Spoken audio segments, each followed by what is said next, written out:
Welcome to the Full-Time Life podcast. I'm so excited to be launching this just in time for daylight savings. This weekend, we will be setting our clocks back, gaining an extra hour to our day, and I can think of no better time to talk about morning routine and its benefits and impacts on your overall health and well-being than such a time as this, daylight savings. So let's get into it.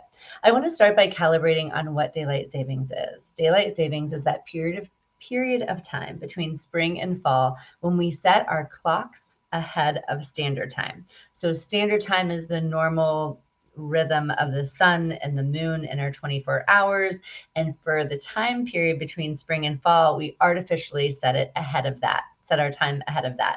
And so the fall is when it all ends and we get back to that standard time. And there's a lot of benefits to that. Just in general, we're getting back to our standard time. We get an extra hour in our day. What could be bad? And I'll share this fun fact. The New York Marathon and daylight savings have this in common, and it is that they are always the first Sunday of the month of November. And so a quick shout out to my friend Howie, who is running the New York Marathon for his 15th time. I've run it twice myself.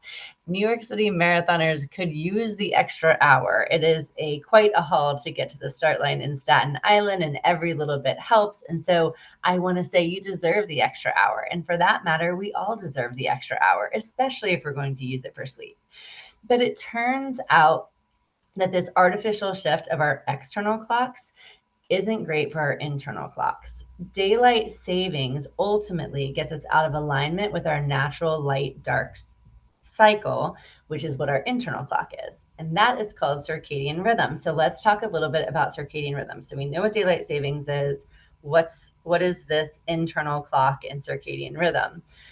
Circadian rhythm is the 24-hour internal clock in our brains that regulates alertness and sleepiness. Our brains are constantly responding to the subtle natural light changes that occur throughout the year. This rhythm of sunrise and sunset, it shifts each day by a minute or two, and our brains can keep up with that and regulate our circadian rhythm so we can stay focused, in a good mood, alert, understand when it's time to sleep. This kind of cycle, circadian rhythm works hand in hand with your sleep cycle to really optimize your wake time. And so circadian rhythm is our internal clock, which is set to the natural rhythms of the sun. And it gets wreaked havoc on a little bit by this concept of daylight savings. One thing I want to share is circadian rhythm is kind of like morning routine, and that you have one whether you realize it or not. So you have a circadian rhythm, you have a morning routine. They just are. And daylight savings just is. It is what it is at this point. We're not going to change the fact that we need to get back on standard time, at least not this year, at least not in the coming days. And so what we ultimately want to do is figure out how we can optimize what we can control to make the most of it. And what we want it, but what I mean by make the most of it is have the most minimum impact on our sleep, on our alertness, and our mood, so we can come out of the following week just really well adjusted. For the most part, this change in time, the daylight savings time, and how it impacts our circadian rhythm isn't dire. Our bodies will adjust. This is what happens anytime that we travel and change time zones. Our bodies eventually adjust. But it's important to note that this 60 minutes is just an hour of difference, but the 60 minutes, each minute really has a compounding effect on our overall ability to kind of regulate day and night. And so it's really important just to have a little intentionality going into the week. It's almost like having your own daylight savings readiness plan to really thrive on the other side of the daylight savings adjustment. And so that's what I want to propose with morning routine. So we know daylight savings is coming.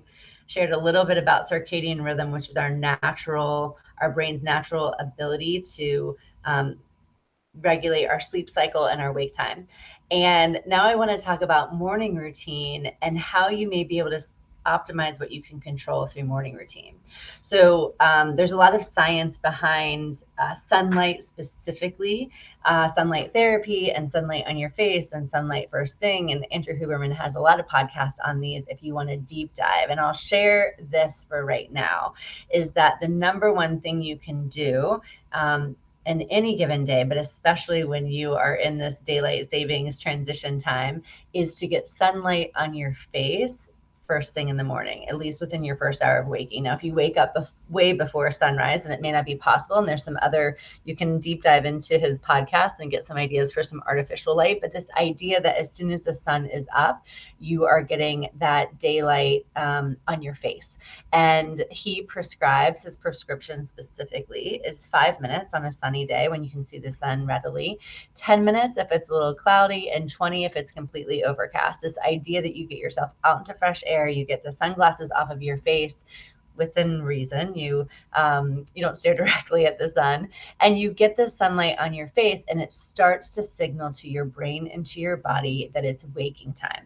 And you can do the same thing in the evening by viewing sunset. You just kind of start to give your body very specific cues on their circadian rhythm that it needs to reset to. And so that's the number one thing you can do based on some of the research out there. And I would like to propose that you just bring that right into your morning routine, and that you at least for this first week, Sunday through for the first 7 days of this adjustment into standard time, that you prioritize sunlight as part of your morning routine. And so what that can look like, you can actually just go and sit and view the sun. That's totally fine.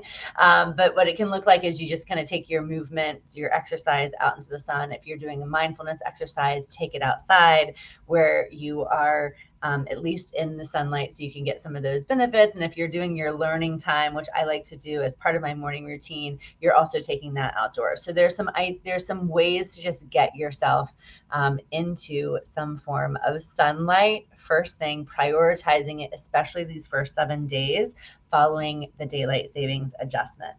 And beyond that, I also want to propose a challenge for your Sunday and for your this week, that when you have this extra, so we get an extra hour on Sunday, that we get an extra 60 minutes. And what I would like to propose is that you split this prize of an hour, you split it. You can split it down the middle, you can split it 80-20, you can split it however you want to split the 60 minutes, 40-20. You split it, and you split it between extra sleep and extra morning routine. And that's it. You get to split it however you want. You definitely, sleep is king. Like getting really good quality sleep should always be a top priority. And so when we have this extra hour, splitting it, and I'll just give you an example of 30-30. So if we split it right down the middle, and you do an extra 30 minutes of sleep and an extra 30 minutes of morning routine. And what that can look like if you don't have a morning routine at all, and again, you have one whether you realize it or not, morning routine is just those things you do right when you wake up, between when you wake up and when your commitments begin. A lot of times it can be filled with email and social media and news and things that don't really feed our souls for the day, that don't make us happy and whole people to go out into the day. It's the morning, that's getting really intentional around that period of time. And so if you don't have a morning routine at all, use this as a gift from the ancestors, or whoever put in our daylight savings regime, as a little gift to get started for your morning routine. And you can still split it 30 extra minutes of sleep, 30 extra minutes of morning routine, of establishing a morning routine. And it should look something like, if you're getting your brain and body and your whole being ready and set up for the day. That's the whole idea, primed for the day. So you want to implement some movement. You want to implement a little bit of mindfulness. It doesn't have to be a lot. Some breath work, just counting your breath for 10 full cycles of breath will do. And some learning. So this idea that you're always kind of in this growth state, learning new skills, learning new things. Those are the 3 components I typically say make up morning routine.